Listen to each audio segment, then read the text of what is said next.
bonjour.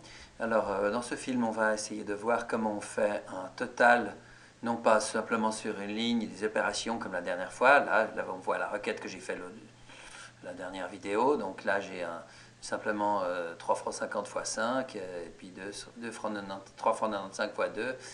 Mais je veux le total final en bas. Donc il faut une requête qui fasse des calculs non pas sur chaque ligne, mais enfin sur toutes les lignes, le total. Bon, là j'en ai que deux. Je vais donc créer une nouvelle requête. Je vais utiliser le mode l'assistant, c'est le plus facile. Bon, je trouve que je crois bien que j'ai une version en anglais. Oui, bon, bah voilà, c'est malin. J'ai une version de LibreOffice qui est en anglais. Là, je ne sais pas pourquoi. D'abord, je sélectionne les différents champs. Donc, vous constatez que parmi les tables que j'ai qu'une table, mais j'ai une requête. Query, c'est la requête. Table, c'est la table des ventes. Puis la requête totale, je peux l'utiliser comme si c'était une table. Les requêtes sont donc en fait des tables, n'est-ce pas? Et puis ensuite, ben, je prends dans cette requête ou cette table, ça revient au même, hein, je prends le total. Et puis je veux juste afficher le total de la table qui s'appelle total.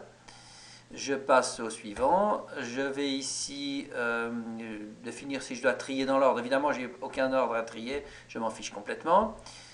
Donc je fais Next.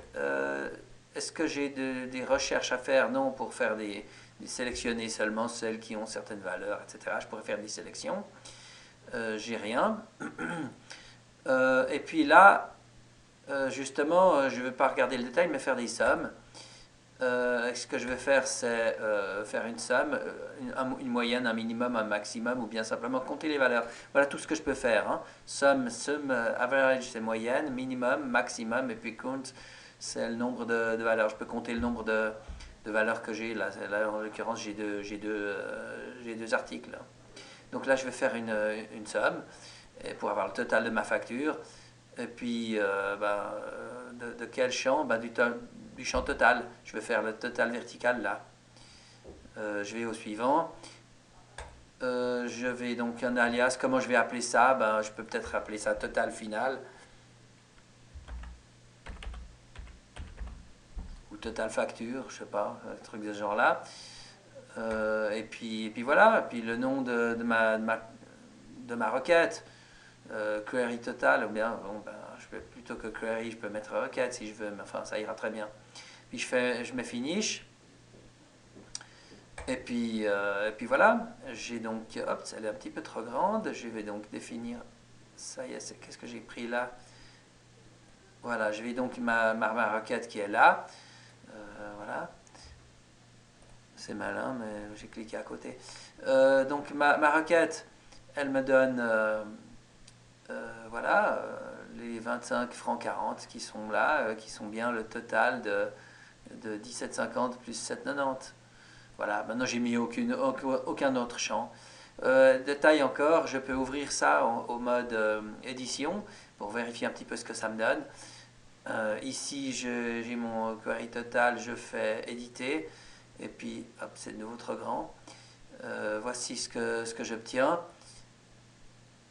Donc on voit que j'ai eu besoin, j'ai une zone là où je mets les tables et les requêtes, j'ai besoin que de cette table totale, enfin cette requête totale, et puis j'ai pris que la colonne totale qui est là, que j'ai mis là, et puis je l'appelle total final, et puis c'est tout, puis je fais la fonction somme ici, puis je veux qu'il soit visible, et puis je clique OK, et puis j'enregistre ça. Et puis j'ai effectivement donc la table totale qui est là, puis, enfin c'est la requête totale, puis la requête finale. Voilà, c'est tout. Merci de m'avoir écouté.